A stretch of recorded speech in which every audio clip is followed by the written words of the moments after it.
Story 1. I work nights at a hotel. The kind of place you book when you need a bed, not an experience. 3 stars on a good day, but nothing outright filthy. The lobby smells like lemon cleaner. The carpets hold secrets, and the vending machines eat your money half the time. It's not a bad gig, really. Just quiet. Too quiet. You hear things when you work nights. Not always sounds, but stories. Housekeepers swapping tales about seeing people in rooms that should be empty. Security guards quitting after 2 weeks because something isn't right in the halls at night.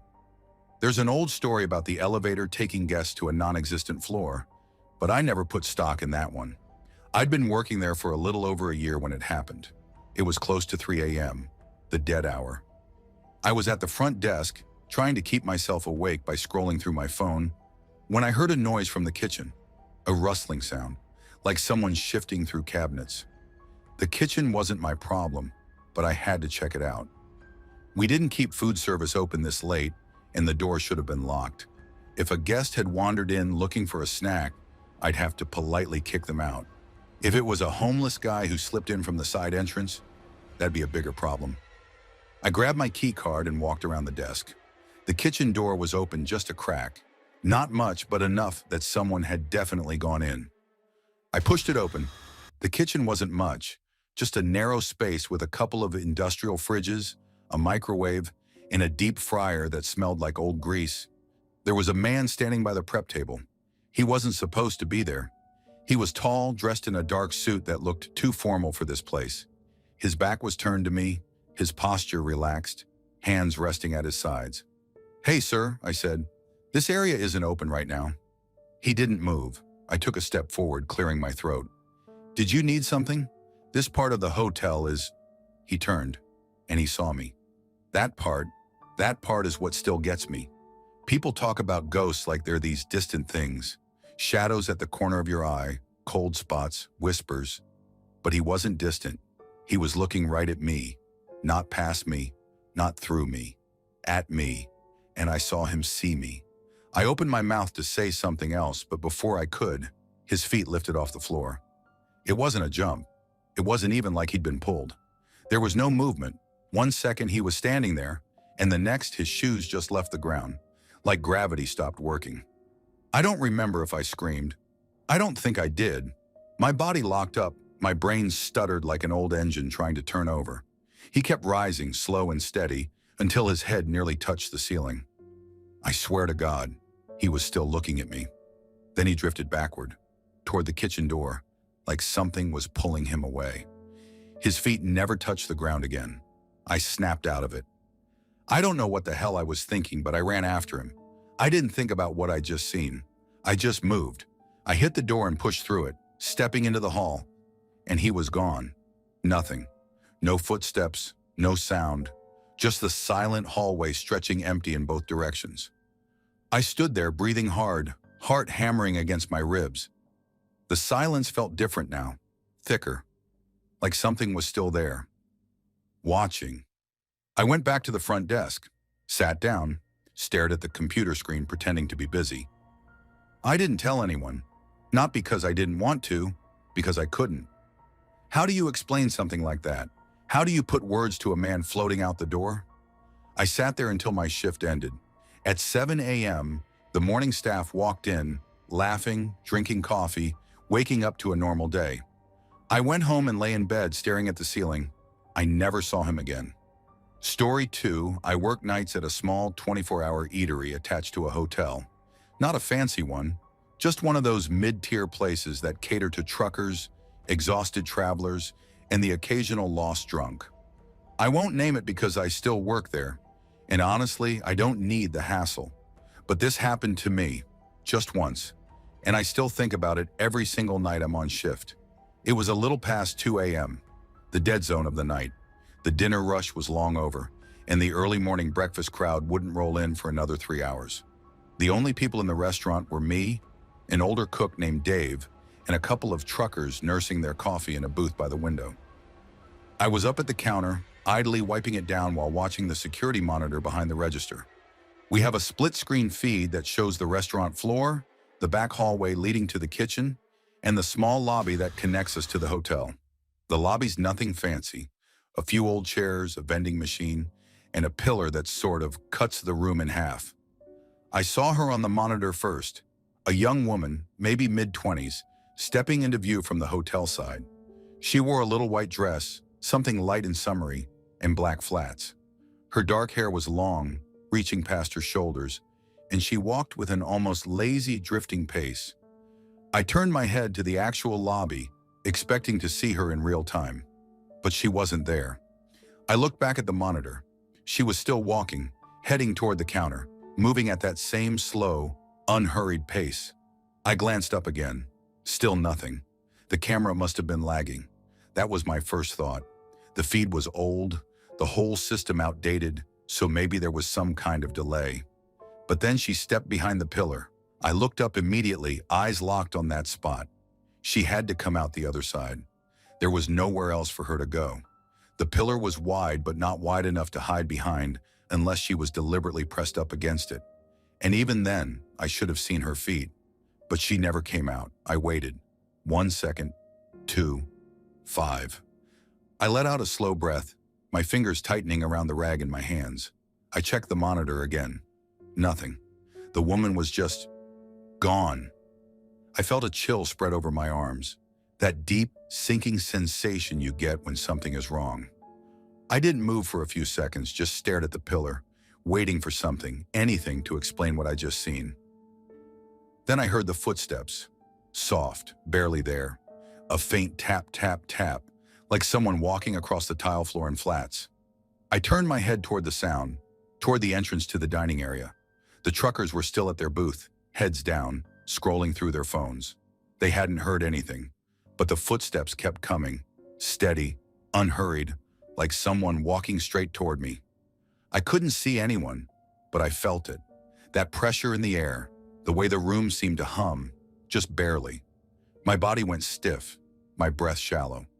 I didn't realize I was gripping the counter so hard until I heard Dave's voice behind me. "You good?" I jumped, spinning around. He was standing in the kitchen doorway, wiping his hands on his apron, eyes narrowed in concern. I swallowed hard, trying to shake it off. "Yeah, thought I saw someone in the lobby, but never mind." He grunted and walked back to the grill. I forced myself to move, forced myself to look again. The lobby was still empty. The security feed showed the same, and the footsteps were gone. I never saw her again. Never heard anything like that since. Story 3. I work at a business center in an older part of town. It's not a skyscraper or anything fancy. Just a 3-story building with a mix of small offices, shared workspaces, and a few meeting rooms. The kind of place where people come and go all day, tapping away on laptops, making calls, and grabbing coffee from the communal kitchen. I'm usually the last one out at night. That night, I was finishing up a late shift. The office was quiet, most of the lights were off, and I was sitting at my desk, scrolling through emails, half listening to the hum of the air conditioning. I remember checking the time, 11:42 p.m. Too late, but I wasn't in a rush. My car was parked just outside, and I liked the silence after a long day. That's when I saw her. She walked right across the business center's open lobby, moving from left to right. A woman, dressed in a long black funeral gown, the kind with layers of fabric that billow slightly as you walk. Her hair was dark, pinned up, and she had a small black veil covering part of her face. She wasn't rushing, just walking, smooth, deliberate steps, like she had a purpose. I blinked. It took me a second to process what I was seeing. There was something about the way she moved that made my stomach knot. I don't know how to describe it. It wasn't unnatural exactly, but it was off, like she wasn't fully there, or maybe the light wasn't hitting her right. She didn't glance at me, didn't acknowledge my presence at all. She just walked, and then she was gone. I stared at the spot where she should have been, my pulse hammering in my ears. She hadn't turned a corner. She hadn't gone through a door. She had walked straight past the glass partition that separated the lobby from the main hallway. But that didn't make sense. There was only one way in and out of that hallway, and it was directly in front of me. The only other thing along that wall was a solid brick section and a window looking out onto the parking lot. I stood up, my chair scraping against the floor. The glass doors leading to the hallway were still closed. I would have heard them open. I stepped forward, heart pounding. The hall was empty. That's when the realization hit me like a brick to the chest. For her to have entered the hallway from where she had started walking, she would have had to walk through a wall, a solid wall, no doors, no openings. And where she exited? That was a window, a third-floor window. My skin went cold. I turned slowly, scanning the empty office space. The dim glow of the emergency exit sign, the only thing cutting through the shadows. I didn't want to move. Every instinct in my body screamed at me to leave, but I had to check. I stepped toward the hallway, each footstep echoing louder than it should have in the quiet. I looked at the window. It was shut, locked. Outside, the parking lot stretched into the darkness, streetlights casting long, eerie shadows. No one was there. I swallowed hard, my breath coming out shaky. There was no way she could have just disappeared, but she had. I backed away, my pulse hammering in my ears. My hands were cold, my skin clammy. I didn't even bother shutting down my computer. I grabbed my keys, snatched my bag, and walked fast to the exit. As I reached the front door, something made me glance back one last time. And I swear, I saw movement in the reflection of the glass. A dark shape, still, watching. I didn't stop to look. I shoved the door open and practically ran to my car. I didn't go back to work the next day, or the next. I called in sick. When I finally returned, I didn't stay late again. Ever. And I never sat facing that hallway again. Story 4. I worked the night shift at a warehouse just outside of town, the kind of place where the lights inside always seemed too dim, and the parking lot stretched too far into nothingness. The building sat on the edge of an industrial zone, past a strip of fast food places that were only open late for the kind of people who didn't have anywhere else to be. Behind the warehouse, there was just empty land, some abandoned lots, a few patches of trees, and a long stretch of cracked asphalt leading nowhere. I wasn't new to night shifts. I'd worked plenty of jobs like this, and I knew how your mind could play tricks on you when you were exhausted. You start seeing movement in the shadows, hearing footsteps where there shouldn't be any. But this wasn't that. This wasn't some trick of the eyes or a moment of paranoia. I know what I saw, and worse, I wasn't the only one who saw it. That night, I was outside on my break with a coworker, Tim. We'd both worked there for a couple of years, and he was the kind of guy who never seemed rattled by anything. He had this way of shrugging things off, always making a joke out of stuff, even when things got weird. We were standing by the side of the building, near the loading dock, smoking and talking about nothing in particular. The parking lot was mostly empty, except for a few cars scattered around. The security lights cast long shadows across the pavement, stretching out from the few vehicles still parked near the entrance. It was cold, the kind of cold that gets into your bones, even though it wasn't winter yet. Tim was mid-sentence, saying something about how the new supervisor was a pain in the ass, when he just stopped. He wasn't even looking at me anymore. His eyes locked on something past my shoulder, out towards the parking lot. I turned to look. At first, I didn't see anything. Just cars, just the same empty lot. But then I spotted it. A figure moving slowly between the cars. They were wearing a long black gown, heavy-looking, the fabric pooling around their feet as they walked. Not a coat, not a dress, something else. It looked old, like the kind of thing you'd see in some historical reenactment or a funeral from 100 years ago. The hood was up, covering their head, casting their face in deep shadow. They moved strangely, not hurried, not wandering like a drunk, just deliberate, purposeful. Like they knew exactly where they were going. Tim muttered, "Who the hell is that?" But he didn't say it like he was expecting an answer. We watched as the figure drifted between the rows of cars, moving towards a silver sedan parked near the edge of the lot. There was nothing special about it, just somebody's car, empty, locked up for the night. The figure passed behind it and never came out the other side. Tim let out this weird half laugh, like he thought maybe he just missed it. He stepped forward, straining to see past the car. I could feel my own heartbeat in my throat. There was nowhere for them to go. The lot was wide open beyond that car, nothing but asphalt and a chain-link fence. There weren't any other cars close enough for them to hide behind. They should have kept walking. We should have seen them reappear. But they didn't. Tim turned to me, his face pale. "Did you see that?" I nodded because I had. We stood there staring at the car, waiting, maybe for them to come back, maybe for something to explain what we'd just seen. But the lot was still. The night was dead quiet, like the whole world had sucked in a breath and was holding it. And then Tim did something I wish he hadn't done. He walked toward the car. I wanted to tell him to stop. I wanted to grab his arm and pull him back, but I didn't. I just stood there watching as he stepped closer, his boots scraping against the pavement.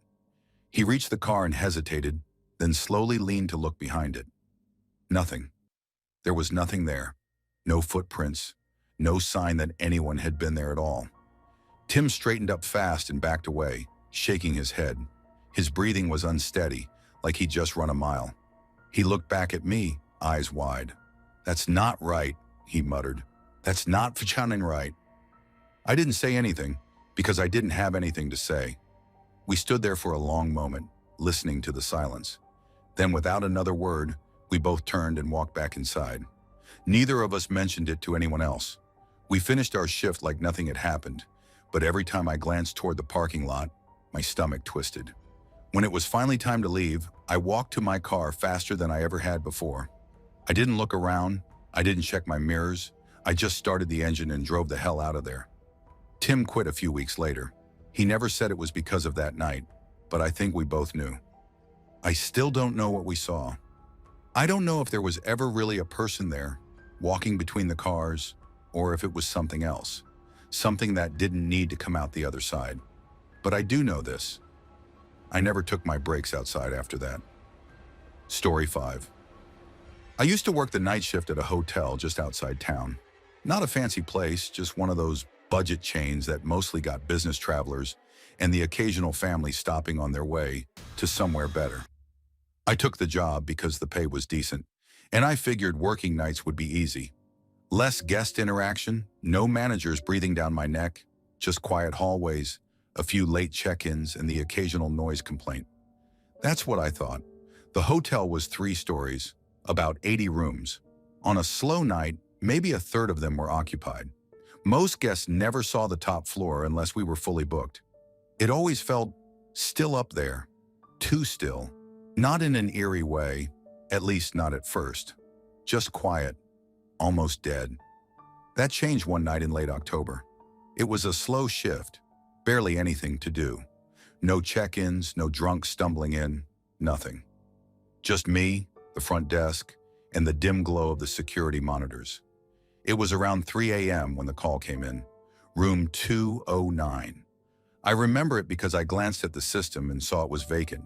I had checked that room myself earlier. Clean, locked, ready for the next guest. No one was supposed to be in there. But the phone was ringing. I let it go to voicemail. Maybe it was a glitch, a crossed line or something. But then it rang again. And again. By the 4th time, my nerves were shot. I picked up. "Front desk." Nothing. Just static at first. A faint crackling noise like an old TV with no signal. Then something else. Not words, breathing. Slow, deliberate, like someone was right up against the phone. Inhale. Exhale. A wet, rattling sound. My stomach clenched. "Hello?" I said, my voice sharper than I intended. "Who's in there?" The breathing stopped. A second of silence. Then, a click. Dead air. I stared at the receiver for a moment before hanging up.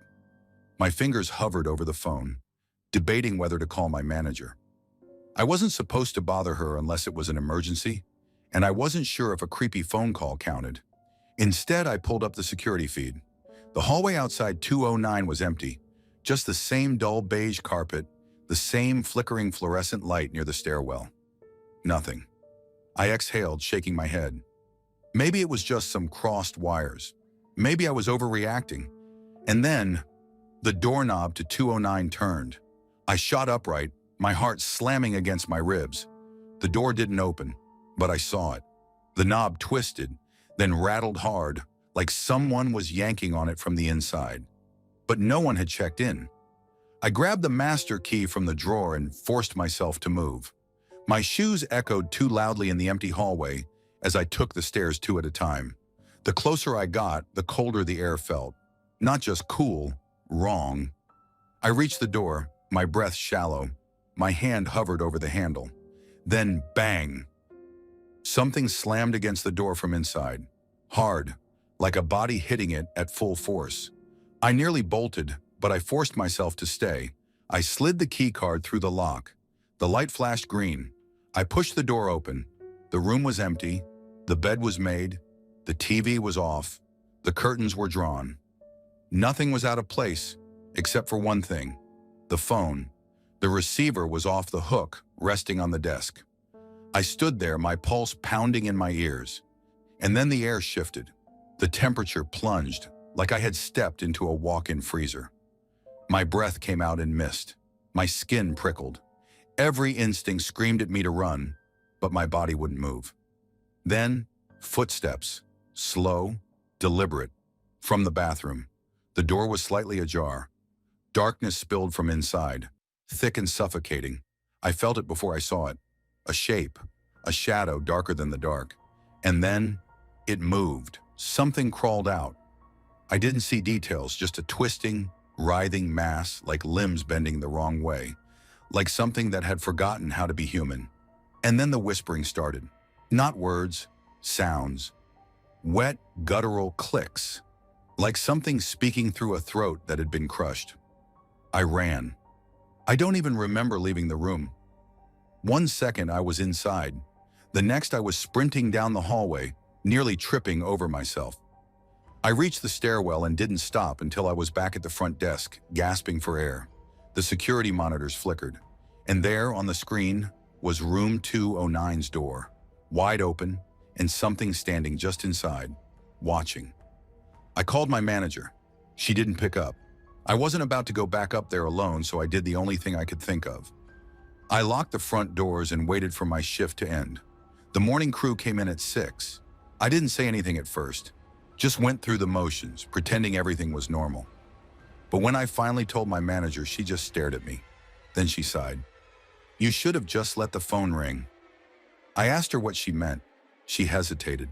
Then quietly she said, "You're not the first." I didn't ask any more questions. I didn't want the answers. I quit 2 weeks later. Never went back. Story 6, I was the night bartender at the Fairmont Inn for about 2 years.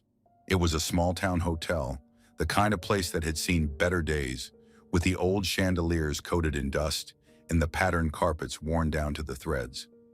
Business was slow most nights, and I spent a lot of my time wiping down the same spots on the counter, waiting for someone to come in. It wasn't the kind of place you'd expect to have a story attached to it, but if you stuck around long enough, people would start talking. Housekeepers mentioned hearing footsteps in empty rooms. The front desk clerk swore the lobby phone would ring itself in the middle of the night, but there'd be no one on the line, just static. Me? I never cared much for ghost stories. I worked, I got paid, and I went home. That was my routine, until that night. It was late, about 1:30 a.m., and the place was dead. No guests, no late drinkers. Just me, the hum of the mini fridge, and the occasional creak of the old wood. I had just finished wiping down the bar and was stacking the last of the clean glasses when something caught my eye. Across the lobby, past the seating area where guests sometimes lounged with their overpriced drinks, there was a hallway that led to the staff offices. The lights there were dim, flickering slightly, which wasn't unusual.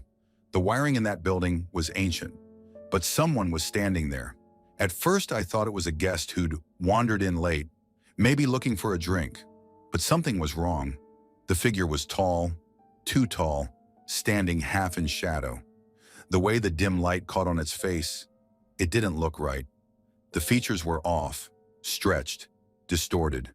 Its mouth was too wide, grinning, and the eyes, they weren't eyes, just dark, empty pits.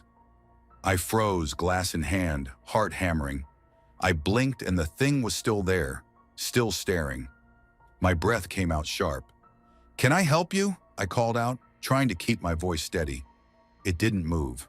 A sick feeling crawled up my spine. I put the glass down carefully, not taking my eyes off it, and then it took a step forward. Not like a person, not like anything I'd ever seen before. Its body jerked unnaturally, as if it wasn't used to moving in the way it was supposed to, like a puppet with its strings pulled wrong. I took a step back, my heel hitting the liquor shelf behind me. The sound of glass rattling filled the silence. Then it smiled. Not a normal smile, not a human smile. Its mouth stretched too far, splitting the skin at the corners. And then it was gone. Not gone like it walked away. Gone like it had never been there at all. 1 second it was staring at me, and the next, empty space. I stood there, heart pounding, so loud I could hear it in my ears. I didn't move. I didn't breathe. Then the sound started. A deep, slow scratching from behind the bar. I turned, my hands gripping the counter so hard my knuckles went white. The sound wasn't coming from the shelves. It was coming from below, from inside the bar. Something was under there. I should have run. Every instinct in me screamed to get the hell out of there. But I couldn't move. I just stood there, staring at the cabinet doors beneath the counter. The scratching grew louder, closer, and then, bang! The cabinet doors exploded open. A bin of bar tools flew out, clattering onto the floor like something had hurled it with force. I jumped back, barely keeping my balance. My breath came in gasps, my legs shaking. I stared at the empty space under the bar. Nothing was there, nothing. But I knew what I had seen, what I had felt. I don't remember grabbing my coat. I don't remember locking up. The next thing I knew, I was outside, standing in the parking lot, my hands shaking so badly I could barely get my keys in the ignition. I never went back. I quit the next day, didn't even pick up my last check. Whatever was in that hotel, it wasn't human, and I wasn't about to stick around to see it again. Story 7. I don't know what I believe anymore. Maybe nothing, maybe everything. I used to be an atheist. No God, no ghosts, no afterlife, none of that. When you die, you're gone. That was it. That was my answer for everything. But after what happened, I don't know anymore. I don't know because I can't explain it. This happened in the dead of summer, middle of July. I was living alone in a small rental house just outside Kansas City. A quiet neighborhood, mostly older folks. Nothing exciting ever happened there. It was the kind of place where you could sit outside at night and hear nothing but cicadas and the occasional car passing in the distance. I was on the couch playing with my dog, Chester. Just a normal day. He was a fat little beagle mix, always getting into trouble, always begging for food. I remember that detail clearly because I just tossed him a piece of my sandwich when the mood in the room changed. You ever walk into a place and just feel something wrong? Like the air is heavier? Like something is pushing down on your chest? That's what happened, except I was already sitting there. 1 second, everything was fine. The next, it was like the entire atmosphere had shifted. And then came the feeling. Sorrow. That's the only word I can use for it. This overwhelming, crushing sadness. It didn't creep in, it hit me all at once. Like a gut punch. I wasn't even thinking about my mom. We hadn't spoken in 2 years. We had a falling out. Some family drama, things that were said that couldn't be unsaid. I'd gotten used to the silence between us, but in that moment, it was like grief had wrapped around my throat and squeezed. My eyes burned. I had no reason to cry, but I wanted to. I leaned forward, rubbing my hands over my face, trying to shake it off, and that's when I felt it. Something touched my back. Not just a single touch, a slow, deliberate scratch, tracing all over my skin. Fingernails. I knew that feeling. I knew it. My mother used to do that when I was a kid. Whenever I was upset, she'd sit behind me, press her nails into my skin, and drag them gently across my back. It was calming, almost hypnotic. It was the only time I ever felt safe as a child. That's what I felt now. Those same fingers, those same slow, soothing scratches. But I was alone. I froze. My entire body went rigid, my breath caught in my throat. Chester, usually hyper as hell, was completely still, staring at me with his ears pinned back. He felt it too. It lasted maybe 20 seconds. maybe less. But in those seconds, I sat there paralyzed, feeling those invisible nails scrape along my spine, my shoulders, down to my lower back. I couldn't move, couldn't breathe. Then as suddenly as it started, it stopped. I launched off the couch so fast I nearly tripped over the coffee table. My shirt stuck to my back, damp with sweat. I grabbed my phone, flipped the camera, and turned my back to the screen. Scratches, red lines, thin but distinct, crisscrossed all over my skin. Some had already started fading, but others were fresh. I started shaking. My brain scrambled for a logical explanation, but there wasn't one. I hadn't been leaning against anything. I hadn't scratched myself.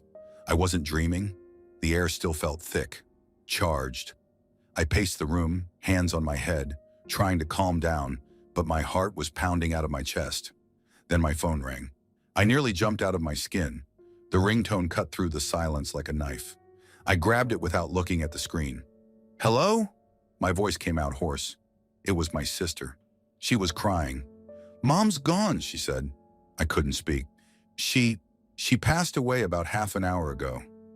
Half an hour ago, 30 minutes. That was exactly when I felt it. I couldn't tell my sister what had just happened. I couldn't even process it myself. I just stood there gripping the phone, staring at my reflection in the dark TV screen. I wasn't supposed to believe in this kind of thing, but I felt her. She was there, and then she wasn't. I never felt it again. Story 8, I work as a cleaner. It's not glamorous, but it pays the bills.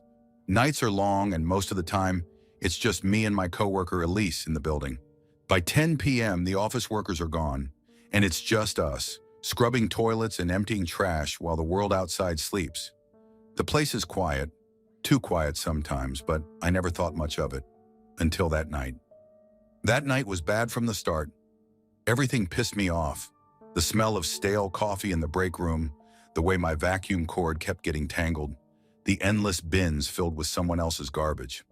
Elise was working downstairs, and I was on the second floor alone. I remember standing by the railing of the staircase, looking down at the dark lobby below. I just needed a minute, the kind of minute where you let yourself zone out, let the hum of the vending machine and the buzz of the emergency exit sign blur everything away. I leaned on the railing, rubbing my eyes. I was exhausted, just drained from life, you know. And then, "You all right?" A man's voice, low, close, right in my ear. I spun around so fast my vision blurred. No one. The hallway behind me was empty, just a stretch of dimly lit carpet and closed office doors. I scanned the corridor, my heart slamming against my ribs. "Hello?" My voice sounded too small, too unsure. Nothing. I let out a shaky breath and swallowed. Maybe Elise had come upstairs without me noticing. Maybe someone had stayed late. I forced myself to move, checking the nearest office. Dark, empty. I walked down the hallway, checking each room as I went. I wasn't even sure what I was expecting to find. A lingering shadow, a chair still spinning from someone just getting up. But everything was the way we left it. I tried to laugh it off. Tried. Maybe I was hearing things. I was tired, right? Could have been a memory surfacing weirdly in my head. Could have been anything. But it wasn't.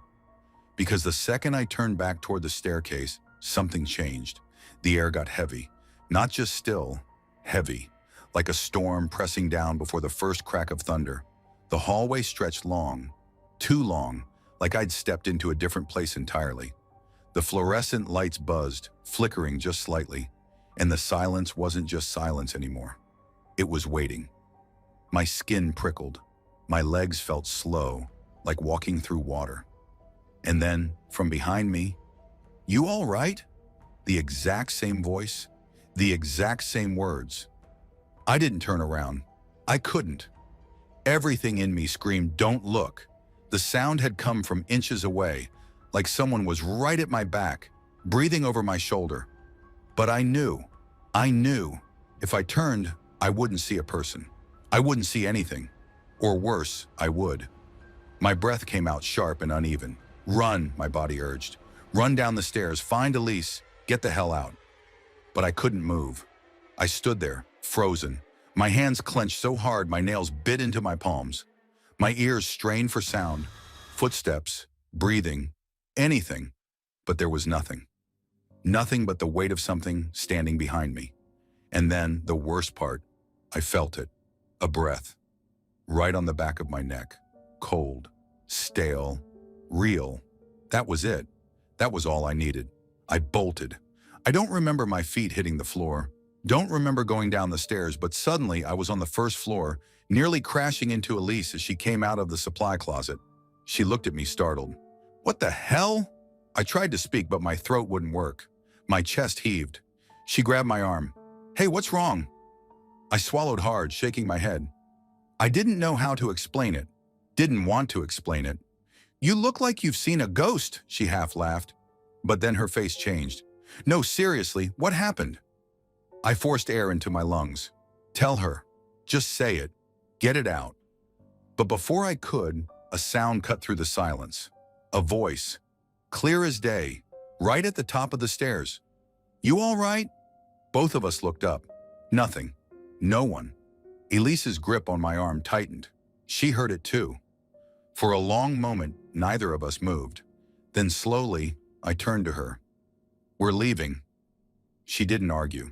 We grabbed our stuff and got out of there, not even bothering to clock out. I don't know who or what spoke to me that night. All I know is that it wasn't human, and it sure as hell wasn't all right. Story 9.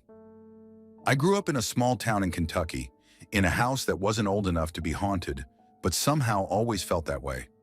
It was one of those single-story homes with a basement that never sat right with me, like the air was heavier down there. But this happened upstairs, in the bedroom I shared with my little sister. I was in middle school at the time, probably 12 or 13, so this must have been around 2002 or 2003. That night, my friend Emily was sleeping over. We were at that age where we wanted to scare ourselves on purpose, like daring each other to walk through the dark hallway without turning on a light or watching horror movies we had no business watching. So when she pulled out a Ouija board from her overnight bag, I didn't even hesitate. I was excited. We climbed up to the top bunk of my bed. My little sister was already asleep on the bottom bunk, completely unaware of what we were about to do. The window was open, letting in the cool autumn air, and the only light in the room came from my nightstand lamp, a cheap yellow glass thing that made everything look dim and old. It was just the two of us up there, the board on our laps, our fingers resting lightly on the planchette. At first, nothing happened. We asked if anyone was there. We waited. We asked again. Nothing. Emily groaned, rolling her eyes. "Maybe we have to ask something specific," I said. So we did. We asked if they had a name. We asked how they died. We asked if they were in the room with us. And that was when the planchette twitched under our fingers. I yanked my hand away immediately. "You moved it!" Emily swore she hadn't. "Put your hand back," she whispered. "Let's keep going." I hesitated but did as she said. The planchette slid to YES. We looked at each other. "Prove it," Emily said, grinning. "Do something." We waited. The room was still. The bed creaked slightly as one of us shifted our weight. But other than that, nothing. I started to feel dumb. Then Emily gasped. "Wait, what if we give it something to move?" She reached up, pulled a black hair tie from her ponytail, and looped it around her index finger. Then she stretched her arm out over the edge of the top bunk, letting her hand dangle. "If you're real, take the hair tie off my finger," she said. Silence. A car passed outside, headlights flashing briefly against the wall. The cool air from the window made my skin prickle. Emily's arm was completely still, hanging in the dark below us. Nothing happened. I exhaled. "Guess." The hair tie floated. Not quickly, not all at once. Just slowly, like it was being tugged by something unseen. It stretched, lifted off her skin, just an inch, hovering there, suspended. Neither of us moved. I wasn't even breathing. Then, as if an invisible hand had gently pulled it free, the hair tie slipped from Emily's finger and dropped. We heard it land on the floor below. Emily yanked her arm back into the bed, curling into herself, her face white as a sheet. My stomach felt like it had turned to ice. I gripped the blanket, eyes locked on hers, both of us frozen in place. Neither of us spoke. We didn't scream. We didn't look over the edge. We just sat there shaking, staring at each other in absolute silence. Then without a word, we grabbed the Ouija board, shoved it into its box and tossed it across the room. We slept with the light on that night. I don't know what we connected with. I don't know if it was really a spirit or just some weird trick of the mind, but I do know one thing. When I woke up the next morning, the hair tie wasn't on the floor. It was back on Emily's wrist. Story 10. I grew up in a house that never quite felt empty, even when it was. It wasn't a bad house, just an old one, the kind with creaky floors and doors that never shut all the way. My siblings and I always joked that it had a personality, that it moved and breathed when we weren't paying attention. Sometimes it felt like it was watching us. We lived in a small town, the kind where everyone knew everyone, and nothing ever really happened. Our house sat at the end of a dead-end street, right up against a patch of woods. We used to play back there during the day, but none of us ever went in at night. The trees were too thick, too quiet, and even as kids, we knew better than to push our luck. This happened when I was about 13. It was a weekend night, and I had fallen asleep in the living room while watching TV. I woke up sometime after midnight, the kind of half-wake where your brain is aware, but your body doesn't want to move yet. The TV was still on, casting that bluish glow that made everything look washed out. I could hear the faint hum of static from the speakers. Something felt off. I didn't know what at first. The air was heavy in a way that made my skin crawl, like the pressure had dropped inside the house. I blinked a few times, trying to shake the grogginess. That's when I noticed him. In the corner of the room, near the hallway, someone was crouching. I didn't react right away. My brain was still catching up, still trying to make sense of what I was looking at. The figure was dark, a solid shadow against the dim light of the TV. He was hunched low, knees bent, arms resting on them like he was waiting for something. The worst part was that I could see his face, or rather the lack of it. There were no features, just an emptiness where a face should have been. And on his head, tilted slightly forward, was a fedora. My chest tightened. My breathing slowed, but I couldn't move. I couldn't even blink.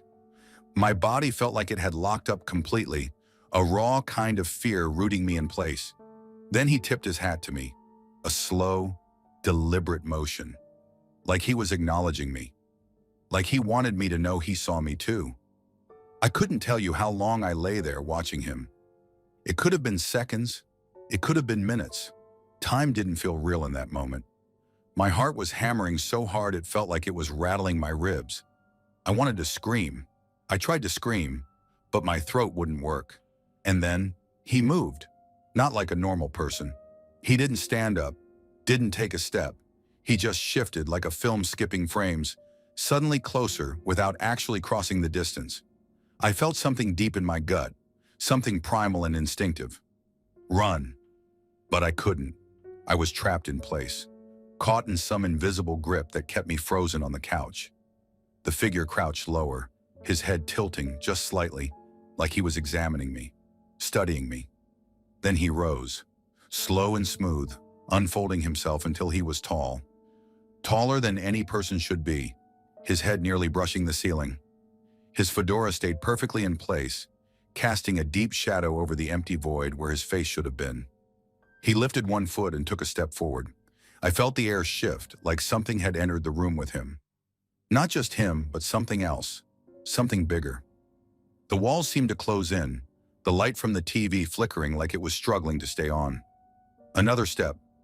I could hear it this time, the creak of the floorboards under his weight. The sound made my skin crawl because it was too heavy, too deliberate, like he wanted me to hear every movement he made. He was halfway across the room now, standing at the foot of the couch. My breath came in short, shallow gasps. My body still wouldn't move. I wanted to close my eyes. I wanted to shut him out, but I couldn't look away. Then he did something that broke me. He bent forward so fast, so unnaturally sharp that my body finally responded. I flinched, and he laughed. Not out loud, not a sound I could hear, but I felt it vibrate inside my skull, inside my ribs. It was deep and slow, like something ancient and hungry. Then he turned, just turned, like he had lost interest, like I wasn't worth his time anymore. He walked past the couch, toward the hallway. My siblings were sleeping just beyond that hall. I wanted to scream. I wanted to warn them. But before I could force out a sound, he stopped at the entrance. His head turned slightly to the side, like he was listening to something. Then he tipped his hat again and stepped into the darkness. I don't remember falling asleep. I don't even remember moving. The next thing I knew, I was waking up to sunlight streaming through the curtains. The TV was off. The house was quiet. But the fear hadn't left.